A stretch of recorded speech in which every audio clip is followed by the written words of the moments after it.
We've all been warned to constantly check our credit reports. Certainly you wouldn't go 16 years without doing it. But that is essentially what's happening with kids.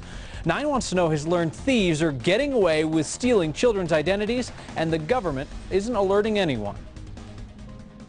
It happened at age 6. It's really scary just to think what could happen to me in the future and what it's going to affect. Madison Polanski had no idea what was stolen until this surprising letter arrived a few months ago, saying she owes more than $1,000 in taxes on a $33,000 income. I haven't really worked that much, and obviously not when I was 6 years old, nor 12. I thought, how could a minor be getting something like this? And there must have been some clerical error. According to the state, Madison's social security number also belongs to a Sergio Blandon and a Rodrigo Lopez.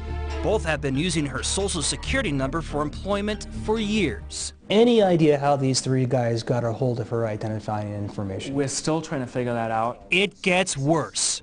9 Wants to Know has found 3 other people using Madison's social security number too. We visited their last known addresses, from an apartment in Castle Rock to a place in Lakewood. We had no luck finding them in Arvada either. They are phantoms who may have destroyed Madison's financial future. Polanski is part of a growing group of victims, children whose financial future may be decimated thanks to ID thieves who've been targeting kids as young as infants. A child is 51 times more likely to be a victim of identity theft than an adult is, meaning, you know, it is the fastest growing segment of this crime. John Sileo is an identity theft expert. He travels the country as a keynote speaker. He says ID thieves have been targeting kids more because they know the crime goes unnoticed. The reason thieves target kids is, number one, they have pristine credit. Secondly, there's a lack of oversight. None of us are really paying attention to our kids' credit, so nobody is watching it. A recent study of 27,000 children found that 10% of them had their social security number tied to mortgages, loans, credit card accounts, and even vehicle registrations. The most targeted group? Kids under 5. According to Sileo, thieves are often family members committing friendly fraud. It's where a parent or a relative of the child, maybe they're struggling financially, they use the child's identity to gain credit or to gain a service of some sort. It's very frustrating that your child at the age of 16, basically since the age of 6, has had her identity stolen, and no one has notified us. But somebody did know. 9 Wants to Know has discovered the state of Colorado and the IRS knew for years that a Sergio Blandon and a Rodrigo Lopez have been using Madison's social security number, and neither of those agencies said anything to anybody. Well, I can tell you right now, our state government needs to step up. Jefferson County District Attorney Scott Story says state law is weak when it comes to identity theft. He's been trying to pass a law that makes it easier to prosecute ID thieves. Right now, just using someone's social security number is not enough for a conviction. They need to step up and fix this thing so that we can continue to prosecute these cases and create a deterrent. My daughter's going to be going off to college soon. They've told me it could affect her ability to maybe get student loans if it truly has gone onto her credit. It's scary to know that those might not be as big of an opportunity as they could have been. And here with me right now live is ID theft expert John Sileo. John, thanks for staying late with us tonight. My pleasure.